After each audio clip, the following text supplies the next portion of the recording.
Well, good afternoon, everyone. Nyia Harris here for Open Book with Nyia Harris. Thanks for tuning in to Power 104.7, your home for hip-hop and R&B. I got to read a quick, you probably just heard it, but I need to read it again, the reader here. Through the Center of Broadcast Journalism, Power 104.7 is training the next generation of journalists and changing who gets to tell the stories. We deliver hands-on, intensive training with award-winning professionals, then put our students straight to work in the real newsroom right here at Power 104.7. This mission matters now more than ever, and we need your support. Help us diversify newsrooms across the state with a tax-deductible donation for the Center of Broadcast Journalism. No gift is too small, and every dollar makes an impact. Donate now at the Center for Broadcastjournalism.org. Hey everybody, again, my name's Nyia Harris here for Open Book with Nyia Harris, here with episode 28, last week of the year. In studio with me, I have two guests. I have Ian Childs and Alex Durow. Am I saying that right, Alex? Yes. Okay, perfect. How are you, gentlemen? Doing great, yeah. Feel free to like where your cord is plugged in if you need to turn up the volume there and make sure you can hear yourself in the headphones there. Am I coming through nice and clear for you? Yeah, for sure. Perfect. I think the listeners can hear me really well, too.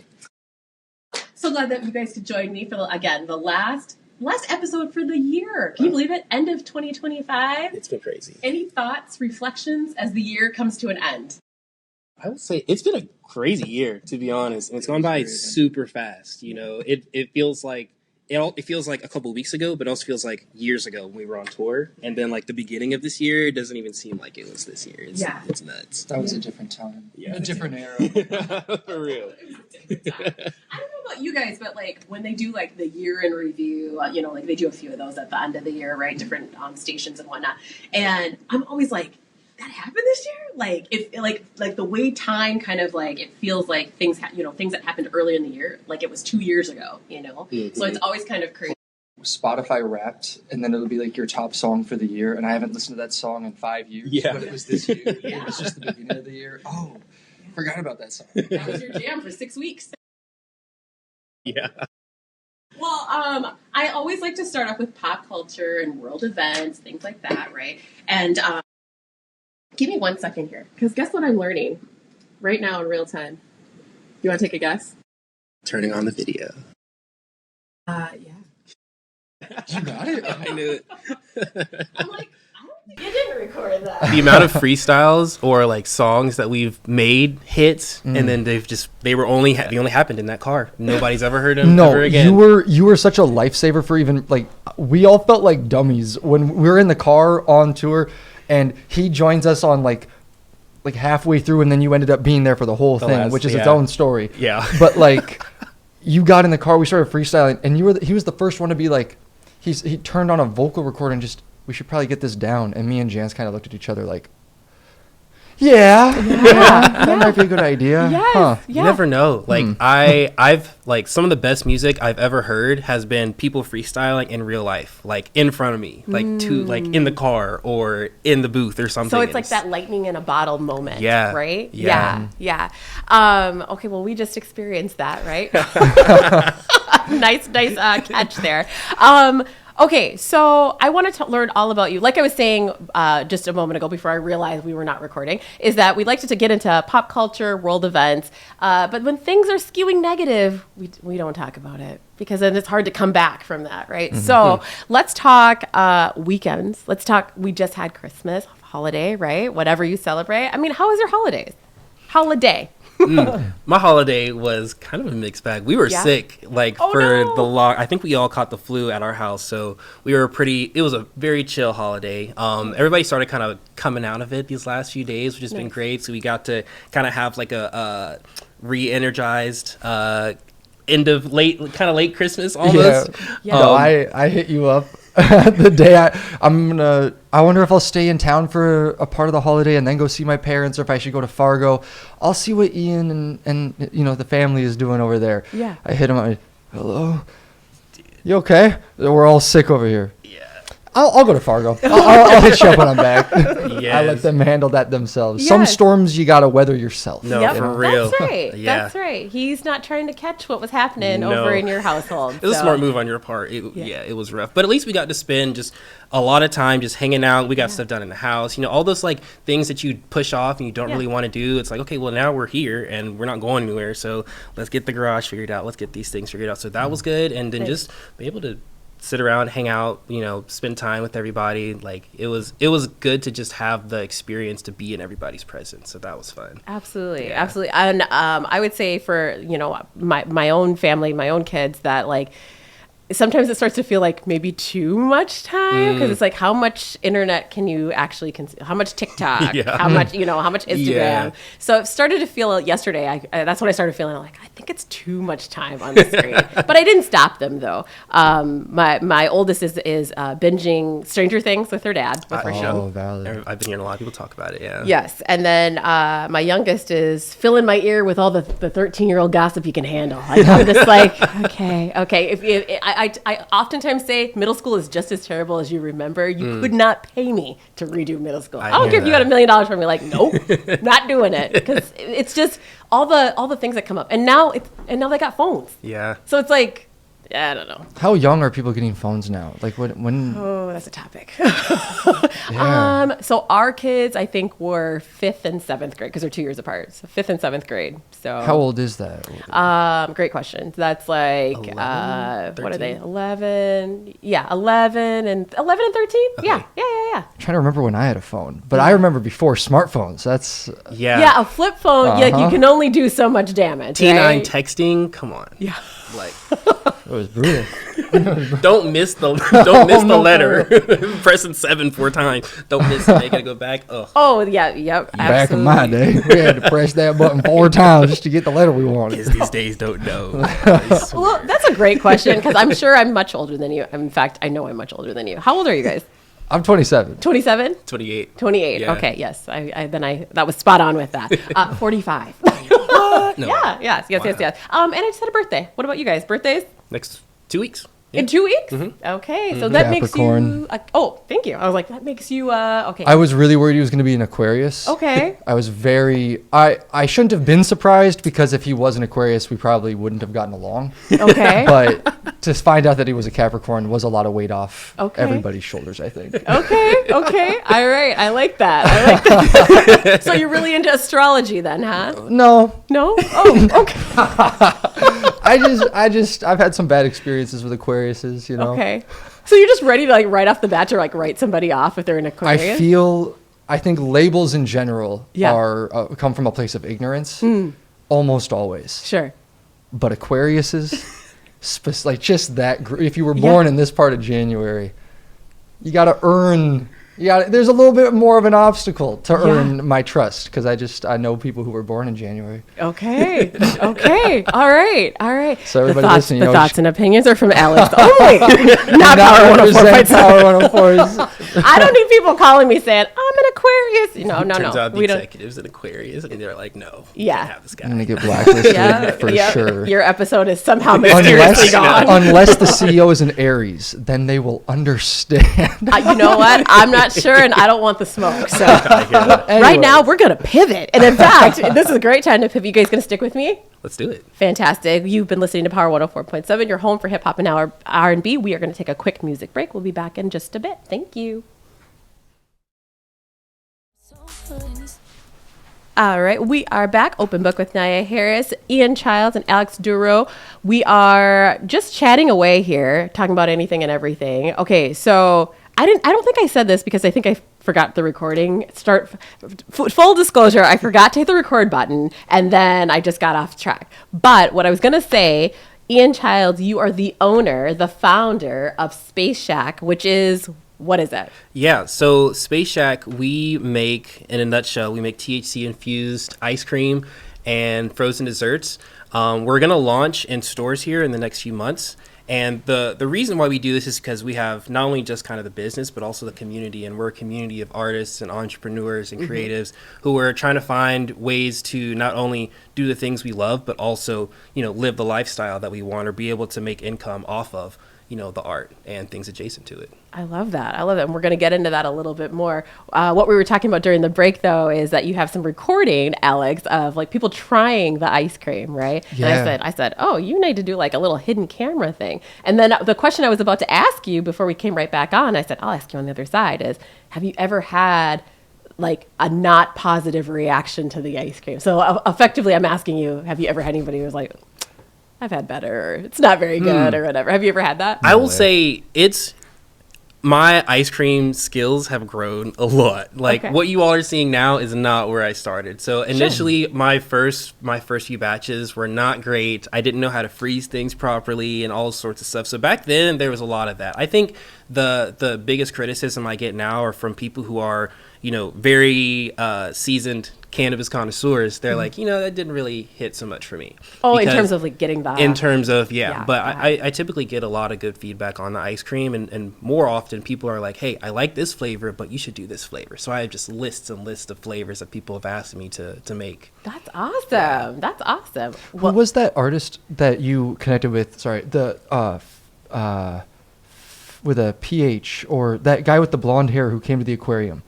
But you made custom flavors for people. That's one of the cooler things about, like you were talking about different flavors. It won't always just be like do something with chocolate and caramel. It'll be like, who was the artist that you made like a custom flavor for? Okay, I want to tell the story actually really quick, because so there's this artist named Fix that came to Fargo. Didn't know anything about this person. Like I had a meeting. I think I was meeting with one of our candidates, and finished the meeting. I'm walking out, all in my like business, political attire and stuff. And then I see this tour van, and I'm like, I wonder what's going on here. So I'm like, okay.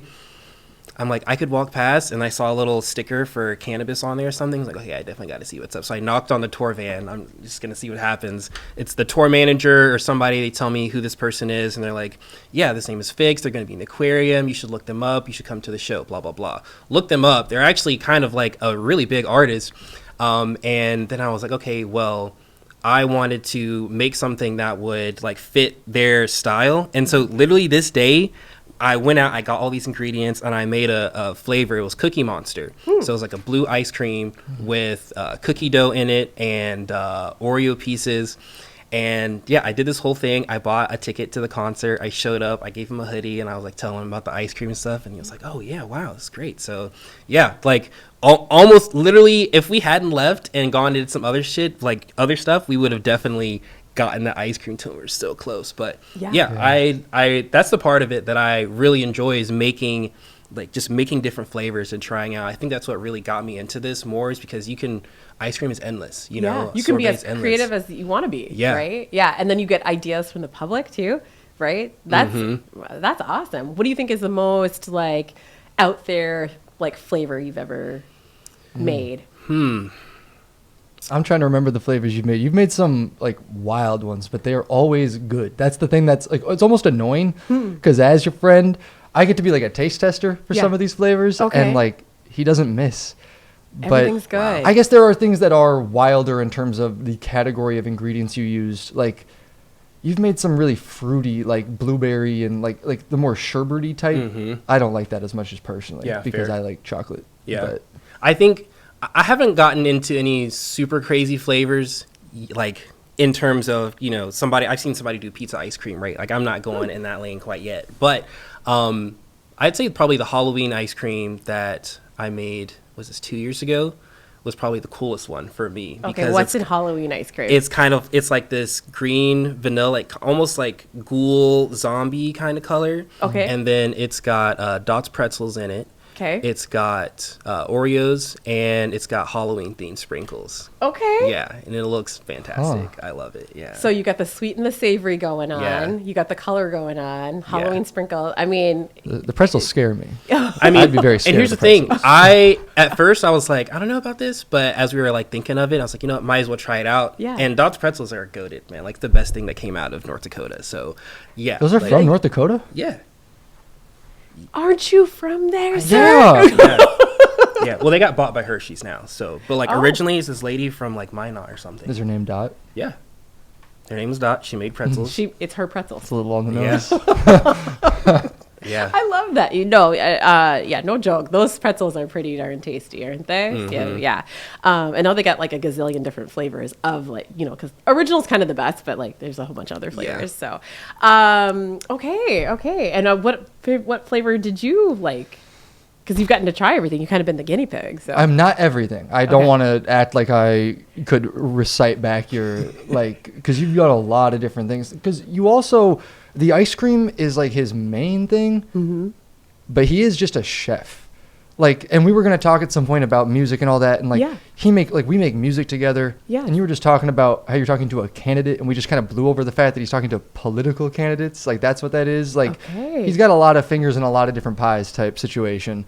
Okay. But when it comes to chefing, what's hilarious to me is that ice cream isn't my favorite thing that you even make. Yeah. It's gas, but oh my God, he gave me this mac and cheese just 3 days ago. I've never had mac and cheese like this before, and it was almost like lasagna. How it was like a brick, have the but crispy, then crispy cheese on top, Sure. baked, all of that. Yeah, my vote as taste tester has always been he opens up an entire restaurant. Okay. And I think that'll be down the pipe eventually, but So is that macaroni and cheese that you had, was that also THC infused? no. I hope not. No, that was. I don't that was care, for the but that'd be fam. hilarious. Yeah, but I've done that before, and when I think maybe this might not even be something that you know, but I used to cater in Fargo. So I started a catering business, and mac and cheese was my biggest seller by far. Like companies would order just sheet pans of that. Okay. So I was doing that for a while. So mac and cheese, I'm pretty nice at. You make good waffles. Yeah. I like the waffles. I make a lot of food. You But should see my camera. The ice cream, Okay. his cookies and cream styles of ice cream, even the one with Fix, that that cookies and cream vibe, especially with that type of ice cream, it's definitely, what's the right word for it? Like a delicacy in the sense that it tastes like you're actually getting real food. It doesn't taste like a Dairy Queen ice cream cone that's just kind of a bunch of chemicals. Okay. So I don't know. It That's just an tastes opinion better. from Alex only. No, gosh, I'm so bad at this. I love Dairy Queen. You're good. I don't think Dairy Queen is even thinking about us. I just want to throw that out there. No, but that's a huge, what's the word I'm thinking of? That's a huge compliment to you, right? That everything you're making is so delicious, right? You're singing his praises here, Alex. I love that. There's clearly more that I need to get into. So what else do you do besides ice cream? Because that's how I know you, right? I didn't share that story. That's actually how I know you. So if you're seeing there's a theme here, right? THC infused ice cream.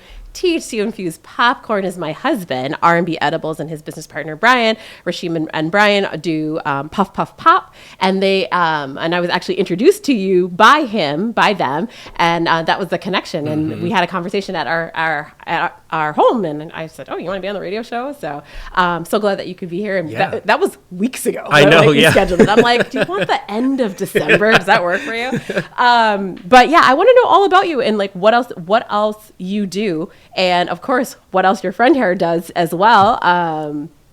Full disclosure, I didn't know Alex was going to be here until today, but I'm so glad to have met you. Pulled up, found my way in, came through a different door. Yes, no, it's all good. It's all good. So yeah, what else do you do? I mean, what was the phrase that you used? He's got his fingers in a lot of many different pies. Many different pies. So I mean, how many pies are we dabbling in here? Wait. Don't answer that. Do not. Why isn't he answering that? Because we always live with a cliffhanger. You know this by now. I want to thank you so much for tuning in right now to Power 104.7. I also want to tee up who's coming next week. Jason Soul is next week's guest. You do not want to miss this interview. Author, community activist, professor, husband, father. He's got some stories, and I'm sure you want to tune in for them. So tune in next week. It's been my absolute pleasure. We're going to switch over to podcast mode. I thank you so much for listening. Thank you, Ian. Thank you, Alex, for being here for the live portion. We'll switch over to podcast mode, and you'll answer that question, right? Absolutely. Okay, fantastic. Stay with us. You've been listening to Power 104.7, your home for hip-hop and R&B. If you say you had a girl like me, I know you lying. It's time to... Okay, we are back in podcast mode. Okay, we have to pick up this. I've had this happen before too, where we just jump into like another conversation. You gotta address the cliffhanger. People have come at me for that. Like, wait a second. So the cliffhanger was, Ian, do you remember? What all do I do, basically? Yes, you have your finger in many different pies, as Alex said. Yeah. How many pies are there? So I would say my life revolves kind of around 4 pillars, which is music, cannabis, politics, and food. So I did catering for a while, which is where kind of the food is. I do politics every election cycle. I do some consulting on the side. Okay. And then cannabis and music are the areas that I'm meshing right now with the food. So that's kind of why the THC ice cream kind of encompasses 3 of those things. Sure. But in terms of how that manifests, like I kind of see it all as one piece or several pieces of one pie, you know? But in addition to the business stuff, you know, we also make music. We planned and executed a tour this year, and we've got 2 coming up for 2026. So I do a lot of like logistics, tour planning, those types of things. Event planning has been kind of something I've stepped into a little bit more. And it's funny because I had a conversation with Rashim about this at your house, and he was like, you should get more into event planning. And I was like, nah, I'm not trying to do that. And then ever since then, the tour started happening, all these other things happened. So now I've been doing more events and stuff like that. I am a bit of a jack of all trades. Like I have a lot of experience, a lot of things. I have like kind of a long childcare career even, you know, just working in childcare. But yeah, I would say for the most part, a lot of those things that I do revolve around that. And so I take on different projects based on the 4 pillars that I have. Okay. I did not know you were so multifaceted. Seriously. Okay. So then the connection between the 2 of you comes because you're both friends and you're both musicians. Okay. Yeah. So Alex, let me hear a little bit about you and the music that you do and what you play and all of that. Yeah. So I'm Alex Durow, and I just go by my last name on like all platforms and stuff because there was always 10 million Alexes. Sure, not a lot of Durows. Yeah, so everybody just called me Durow, so it felt like the most authentic thing to go with. Okay. And I've been making music like my whole life. I think we met through, I started like running sessions, like I became a studio engineer, and now like we've done this tour, and we've got really cool things planned for 2026, which like, nice. I don't think either of us want to like overplay our hand in any way, but yeah, we've got literally 2 tours for like spring and early summer kind of planned already, like confirmed type things where Awesome. It's just more about building the magnitude and doing it right. Where it used to be like, can we do this? Now it's, can we do it right? And in a way that helps everybody get more resources. You know, you want the whole team eating. But I think I was doing studio engineering, and I forgot who connected us. Do you remember this? I would say, if anybody, it was probably Calandria. Probably Calandria. Yeah. She has good vibes, and she keeps people with good vibes around, and she brought us together. And so ironically, I had heard of Ian as like the guy who chefs, like the guy who can cook and like just makes great food. And I had heard about your catering stuff, but not the extent. I was working on music at my studio. We started working together. But when I met you, it was all about music at first. So even though I had heard of you from cooking, the first thing I really saw, the biggest pillar that I saw was the music. And then it was politics. Because I came all the way out to Wisconsin. You were, I mean, yeah, he underplays everything he's doing over here. He's I was going to circle back. We're going to touch on all of this. but yeah, I did the Ballistic tour this fall with Jansonia. Me and my friend, he's in Fargo now, but we like co-headlined it. Okay. Went kind of all around the Midwest. Yeah. And now we're not going to officially announce it till January 5th. I can at least tell you the announcement day. But January 5th, I've got a big announcement coming out with Dakota Faye. Okay. With him. We've all been working really hard. So yeah, that's kind of where I am. And that's how we met. And you mentioned earlier when I just met you that you had just got back from tour. You guys just got back from tour. Talk a little bit about that. Yeah, so that was the Ballistic tour. That was 28 shows over like 2.5 months. Yeah. It was, we shout out to Pluto's Smoke Shop. They sponsored us. Okay. We had a couple other. The team is definitely getting a lot bigger for this one. Yeah. But this last tour, what was so cool was my friend Jance. He's done this before, and this was my first tour. So he kind of could bring me on the road and show me how it works. This is how it in the real world works. Booking the hotel, contacting the venue when you're there for sound check, like the little ins and outs of like how do you get the money to travel there, selling merch. And it was such a snowball effect where like it started with 3-4 shows, turned into 28 shows, and then we had amazing. Space Shack join in. And then now we're in Milwaukee, and he's selling his ice cream and then we're all on stage singing.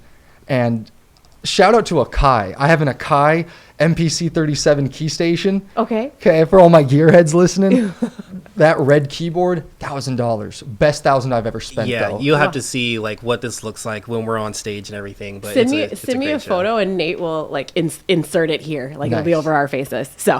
Cool. Yeah. I want to ask you one more thing here, Alex, that you alluded to. You said, like about the whole team eating. Well, that brings me to my next question. It was like, how many people are on the team? How many people do you have that make this thing happen? Oof. That's I mean, kind of yeah. a complex question because we have like several different projects going on, and I think it's based on the project is who's on the team. Okay. So with the tour that we're working on right now, the first one, we've got another band, we've got a couple of people who are adjacent to that, and then we've got us and a couple other people. So it kind of fluctuates a little bit. But Whereas then you're talking with other companies about like on the Space Shack end of things, he'll have a whole different group of teammates that are over there. And what's really cool is when sometimes the paths cross for like a moment where like I have a connection out in Texas who's helping us kind of solidify a couple more shows down in that area, like in Austin. And then like, oh, well, there's a shop there that also does sells the type of products that he could sell. So now like we So connect some him to synergy her. happening. Yeah, and vice that. versa. Usually it's Yeah. vice versa. Usually Yeah. he's very connected, but That's but I awesome. know a lot of artists, so Yeah. we all know our people, and we all Yeah, and everybody brings something to the table, Yeah. right? So that's so cool. Okay, you're not gonna escape, my friend, because I gotta come back to this politics thing. What is this about? So I actually went to school for political science. Okay. And I intended that to be my main career as I kind of, got out of college and whatnot. So I'm originally from North Carolina, which I'm sure people who are listening don't know, but I moved out from North Carolina to North Dakota to work on my first paid gig as like a campaign organizer. Okay. So I went out, was this 2018? I worked for Senator Heidi Heitkamp, who is, I have to say this, like not a lot of people you meet in politics are like great people who also know what they're talking about and can advocate for people, but she was like probably one of the best people that I've ever met in politics. Like That's she's awesome. Yeah. And she was in a movie recently too, which Really? was very interesting. Let me Yeah. Google her. Yeah. Heidi Heidenkamp? Heidi Heitkamp. Heitkamp. So Okay. I went out there. I worked on her Senate race in Fargo. So I was part of the Fargo team. And then as we were also working on the statewide campaigns, we were each in charge of like working on a district and helping people win their districts. So I was working with a couple of districts in Fargo and helped them win their races. And then from there, I'm usually involved in something every election cycle. So I do a lot of advocacy as well. And I would say more of my specialties are around events and grassroots organizing. But I've also like managed campaigns. So when I saw Fix, I was leaving a meeting with my candidate for mayor at the time because I was managing her campaign. So I was like, I've done stuff like that. I've worked on a presidential campaign for like a week before the guy dropped out. But I was like, okay, cool. I'm counting it. But I've kind of done things on, I would say pretty much every level at this point. Like I've worked on Senate, I've worked on presidential, I've worked on local campaigns, I've worked on advocacy issues. Okay. It's definitely something that is always in the background of my life. And, as we get into 2026, there's a couple things I'm working on now too. But I've always been very interested in politics. I'm involved in it because I know that it's hard to change things and it's hard to make your change if you don't understand the system. Sure. So I think Yeah. there's kind of that part. And then I also just really appreciate finding people who are genuine and know what they're doing and like know how they want to help people. Yeah. And then just helping them find those extra pieces and those structures to help get them to the next level. You just made me think of another person I want to introduce you to. You're going to get a lot of group text messages. Nice. But a gentleman that I'll actually be interviewing here in a few weeks is running for Senate. Cool. So he works in this building. He's on the 8th floor. Oh, no kidding. Yeah. He owns a law firm. So. Oh. Yeah, I'll connect you. I'll connect you. So I'm curious for you, though, being in this world of politics, then, have you ever thought about running for office yourself? Yes, he's going to run for president. I'm making him. Oh, okay. I'll answer this one, Mr. President. Okay, all right. Are you his campaign manager? I at least get to make the theme song. Yes, okay, I love it. for sure that part. I have thought about it, and I'd say like I have life goals that I want to accomplish first, and I want to make sure, you know, things with my family are straight and, you know, I'm in a stable place. But I'm also kind of getting my feet wet as I work on these different kinds of campaigns, so I can kind of understand the ins and outs of everything, you know, what things look like at each level, what it takes to succeed at each level. Right. And running a campaign is not easy. Being a part of a campaign is not easy. And like, people don't know how long campaign workers really work. Like, when I was in Wisconsin last year, we were in like Stout in Menominee till like super late. It was like 12 midnight on election night, you know, making sure people are getting everything that they need and stuff like that. So you work long hours, you know, and I know that being on the other side of that, it's also an even heavier burden. But I do want to help people. I think like running for office isn't the only way that I can help people. In the meantime, I think Space Shack is what I'm leveraging to help as many people as I can, you know, building these products that can be attached to the music and kind of help people thrive in those areas. What about that? I don't mean to cut you off, but you made that video about the hemp rules, like how, and I think that is such a accurate way of explaining how all of these things tie in for you. Well, like from an outside view, is you're meeting at the Capitol building to talk about laws that are going to affect people and affect business, and you're coming at it from, at the same time, a political angle of like, this is the policies that are the problem and how we can fix it, and from a like business side of like, and I also see from the other side of it what's going to help encourage growth. And that's why like I always give him crap and say like, you got to run for office, like all door knock for you, and like he really could. Yeah. The question is, would you be able to help more getting pigeonholed in a position, or can you do the right work from there, or are you going to be on the outside doing stuff? But like the basic thing that you see as a through line of my friend here is that he is always trying to help everybody in a way that benefits everybody and is leading to growth. It's very solution based too, which is really, really helpful. That's quite an endorsement, Ian. I know, yeah. I kind of think you need to do it now. And I think I get to be on the cabinet. Yes, I think so. That's how that works, Alex. I mean, yeah.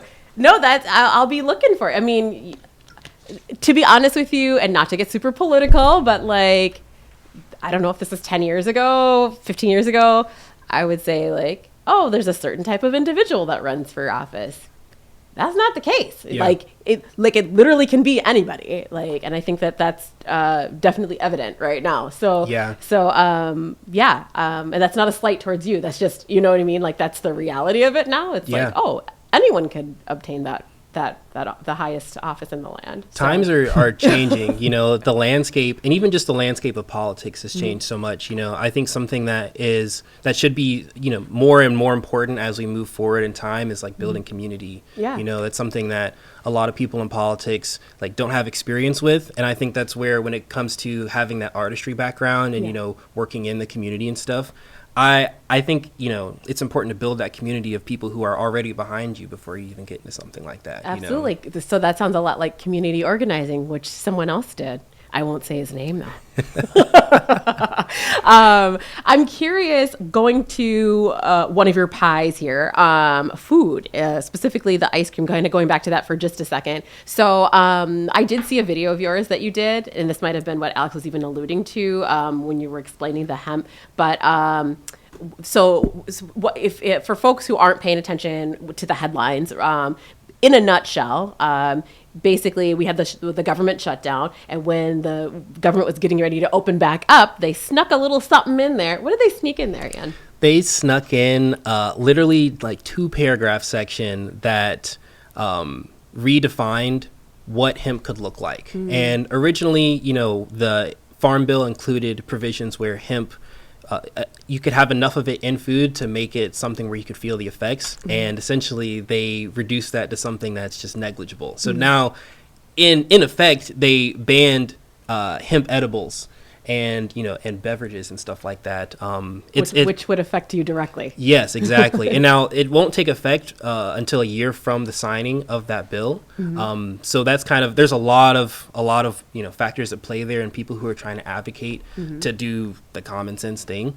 But I'm also looking at what the newest executive order that reclassifies cannabis. I'm looking at that right now because I think there may be some things in there that change that. Yeah. And that's like real recent, like in the last 1-2 weeks, right? Yeah. So I only know like little bits and pieces because of like my husband and like, you know, so I'm not really deep into the weeds with it, but I know enough to know like what's happening and how it's affecting his industry, which is the same industry as you. So let me ask you, we're in podcast mode. I didn't tell you this in the beginning too, but that when you're live, like you know, FCC regulations or whatnot, like not swearing or whatnot, you're fine. I caught it. I caught it earlier, and you said sorry. And it's like, I don't know if we have enough people that are listening that are like actually paying attention to that. But on podcast mode, like I always say, you can swear to your heart's delight. So let me say this. I don't know why I'm about to swear. That's why I said all of that. I don't know why it's such an issue, why we can't just like legalize it, tax the shit out of it, right? And make the money. Like, why are we making it like, oh, this state can have it and this state can, and like, you got to go over here if you want this. Like, why are we making it so complex? Like, it just seems so unnecessarily complicated. Do you have thoughts on that? I agree. You know, I'm there could be a lot of like special interest at play or things of that nature. But I think the most simple solution there is exactly what you said, right? Make it legal, tax at a certain extent. You know, there's some places that really do need the money, you know, when it comes to different states or cities. So a 2% tax on weed is going to make you billions of dollars, you know, over a year. You put that money into schools, put that money into roads, put that money into keeping homeless people off the street in the cold. You know, there's so many ways that you could make that a good, even if you're not somebody who personally agrees with it. How could you not want to vote for this man? I like you gotta run for something. Do you have a T-shirt? Does it say does it say the year and what, you know? Does it, you know, you need to make it happen. Alex, make it happen. I'm working on the album and soundtrack. We're gonna get a whole event going. It's gonna be campaign sick. album. I want the first T-shirt. I just want to say I want the first T-shirt. Is that okay? I got you. We'll do like a pre-sale for all the people. I gotta pay for it. Oh no! What do you? I don't even know the term for it. I'm a size medium, so just so you know. I got you. You want a shirt or a hoodie though? Ooh. I take a hoodie. I'm a hoodie person personally. Can I get one of each? I would do sure. Absolutely not. Depending on the season. Sorry, my campaign manager. He said no. He said no. No room in the budget, man. Sorry, we got tight purse strings. Well, speaking of cannabis, that was one of the other pies, right? Like, and that feeds into the food. You are both consumers of cannabis. Cannabis kind of Allegedly. Allegedly? We're legal. Okay. Yeah. It's legal here. I was in North Dakota. Yeah. Oh, see, allegedly over there. That's what I'm saying. Like, it's legal over here. It's legal, not legal over here. Like, can we just across the board? But cannabis, in your best political like soundbite here. Why should cannabis be legal? I love it, Alex. You and I are already friends. Okay. Why should cannabis be legal nationwide? Best soundbite here. This might come back to you, by the way, because it's going to live on YouTube. Why should cannabis be legal nationwide? Yes. Economic opportunity. Okay. I love it. Do you approve? Do you Yeah. like that answer? Okay. That one and freedom. Money and freedom.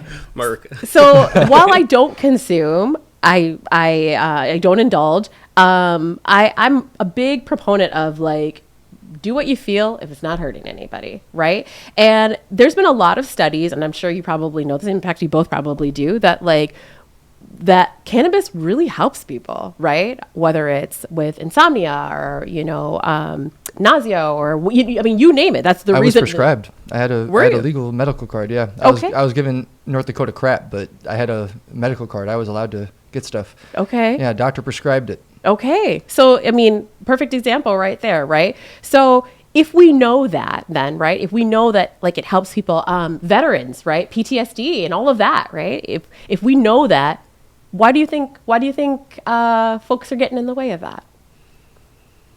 It's getting real spicy up in here for me, you know? I got to keep my mouth shut. I'll pivot after this question. I'll pivot. So I think the easy answer is that there's a stigma around it. I think that there are a lot of people who are against it, who are in positions of power to like keep things where they are. The thing that I've been looking into recently is like who are the interested parties in keeping cannabis illegal, right? I mean, you're seeing alcohol sales go down. So is that liquor companies? Are they kind of like, hold on, no, we need to keep this off so we can get sales? Is it pharmaceutical companies? And as a quick aside, you both are of age, right? In your 20s, late 20s. Do you drink? Yeah. You both drink? But barely. Barely? You're spot on with that too, that decline. Why do you think there's a decline in drinking right now? Side effects. Side effects? Yeah. I get hungover, and like you never hear about people fighting after they smoke weed. Yeah. It's never like these guys got really high and beefed. That's alcohol. And which one's sold at every corner store? Which one do they even have like kids in church drink it and say that it's like a holy thing? But then this other one that doctors are saying is a medicine and still isn't hurting anybody. Somehow that's like it was Schedule 1 for the longest time. It was worse than a lot of drugs that are just empirically worse for you. Oh, for sure. So it's definitely, I agree with you that it's like, I also thought that the timber industry was huge on this. I thought they didn't want hemp to be, because I thought hemp was like a replacement. And so there was, I thought that was a thing. That's an interesting thought. My immediate take on that was that's more for like the textile stuff, which hasn't been banned. It's just what the upcoming ban is more so the application of it in things that you would ingest. Okay. Yeah. Okay. So not like a hemp sweater or something like that. Yeah, you're still gonna be seeing those. For Okay. Sure. Yeah. Okay. Gosh, like I feel like you could do a whole conversation on just, a 1 hour podcast on just literally talking about cannabis and, like the pros and cons there, right? Because of course there are people who are on the other side who are like, no, you shouldn't, whatever, right? And that would be a fascinating conversation. I told you this time is going to go really, really fast, but I do want to touch on the music. Okay, so we talked about it a little bit before, Alex's role and what he does in music. Talk about what you do and what genre of music are you in? Yeah, I would say primarily, I agree with your assessment, actually. More contemporary pop, R&B inspired. I do a little bit of rap, hip hop.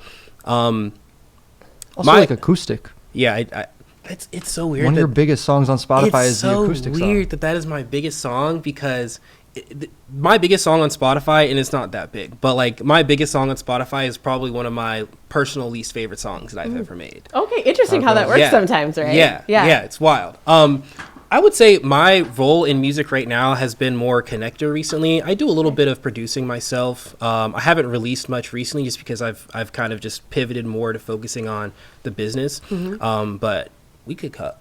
Like we made a beat at a party when like a couple months ago. They're like, all right, grab the stuff. We grabbed the stuff. We cooked up some heat. And you can cook up anywhere these days. Just bring the computer and the MIDI keyboard. Yeah, I was gonna bring the MIDI here actually, just in case, because you never know. But I left it. You're like, I'll have time to write a song. Yeah. So I've got a couple songs that I've been working on that we're trying to get ready to go. This month, next month.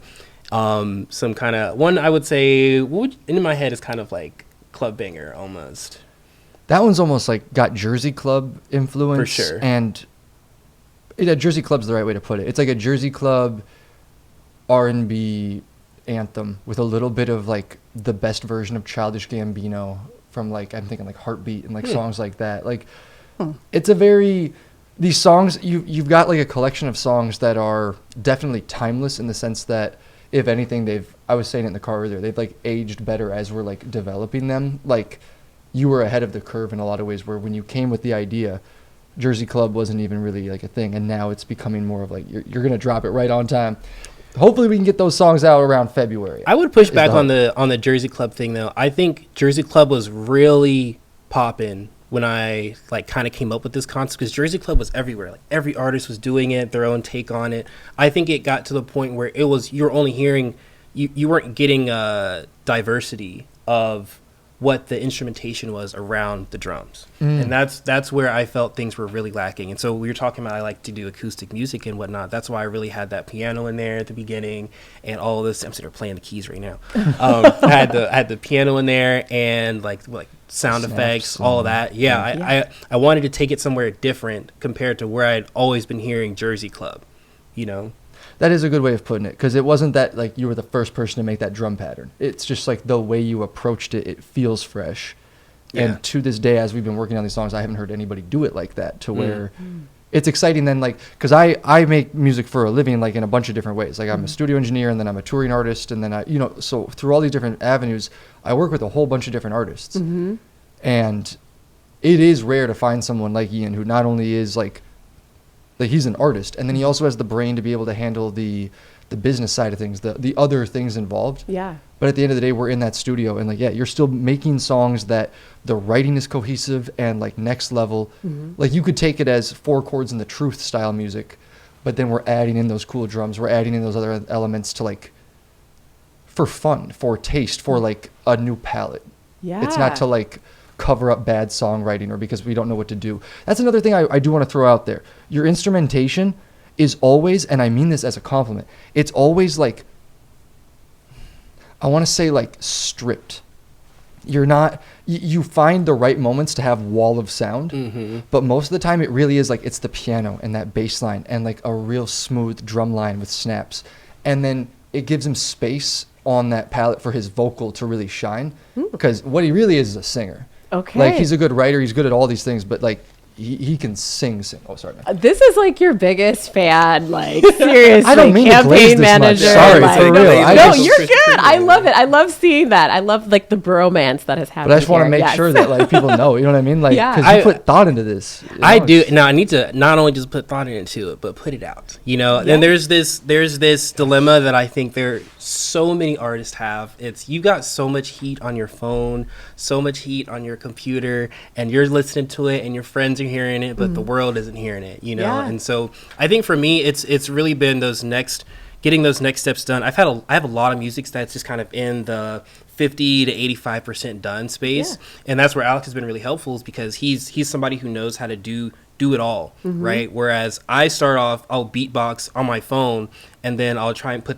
make that onto the Logic, and then I can't find the right notes, and then it's like, maybe I'll come back to that project, and then you don't. No. Yeah. So you know, I think sometimes it's about networking and who you know, right? And making connections. And I'm excited to see where this goes. You said January 5th is when you'll be able to announce. Yeah. So are you on Instagram by any chance? Yes. What's your Instagram handle? Nate, if you don't mind, can you please put that on the screen? On all, like you can Google me on just like Google or whatever, you know, Google me on Google or on Bing. Yeah. Durow. Durow is my name. Spotify, Apple Music. My Instagram specifically is Dead Durow. So it's DeadDurow. Will you make the announcement on Instagram as well? I'm going to make the announcement from the top of the hills, screaming as loud as I can. So to check out, to find out more about that announcement, check out Instagram, Dead Durow. Nate, please put it on the screen for folks so we'll find out Nate. that. Yes. And then I have one last question for you, Ian. Because political aspirations, you know, not necessarily being like a Minnesota native, North Carolina native, then moved to North Dakota, then here in Minnesota. So you've traveled a little bit domestically, right? The food that you're doing. I had this thought when you were talking maybe 2 questions ago. I'm like, okay, could you just right now think of and I said the political aspirations. Did I say that part? Mm-hmm. Okay. So could you right now, just off the top of your head, think of, I say, okay, the flavor of ice cream is American pie. That's the name. What goes in American pie? Ooh. And that's where we'll leave it. Wow. That's different for a lot of people. Personally, that's apple pie. Like that's kind of like a caramel apple pie. Okay. Maybe like a pie crust, or even I could like make a shortbread to kind of mimic that crunchiness. Mm-hmm. And then cinnamon, a caramel drizzle or caramel swirl throughout there, vanilla ice cream. Yeah. Okay. Yeah. That sounds really good. I mean, that might be what the people want. And in terms of swag, right? Yeah. Maybe you can do like a virgin version too, and then like a THC version. Just saying, I got a million of them. I got a lot of ideas. Yeah. I'm just saying. Keep coming. Rasheem gets tired of me. So I want to thank you both for. Didn't I tell you the time was going to go super fast? Yeah. So I want to thank you both, Alex Durow. Ian Childs, thank you so much for being my guest today and making this such a fun conversation. I hope you enjoyed yourselves. This was great. Awesome. I'll make sure I send you all the files and all of that so you can do your all your editing stuff that I don't know how to do. Next week's guest, Jason Soul. He's an author, community activist, professor, husband, and father. It is a conversation you do not want to miss. I'll give you a little teaser. He actually just received his pardon just before Christmas. And so that's a little teaser there, Alex. So you got to tune in next week. Pardon for what? Yeah. Cliffhangers. So tune in next week. I have had just an absolute blast. Like I said, what episode did I say you guys are? Episode 28. 28. And so it's just been an amazing ride. I don't know if you guys know, I've only been doing this since May, since like right after Mother's Day. Every Monday since Mother's Day. So it's been such a fun ride. I'm just having a blast. I cannot wait for 2026. So to all of you, have a happy and safe new year. If you choose to drink, make sure you do it safely and responsibly. And have a wonderful day. Thanks, everybody. Bye-bye.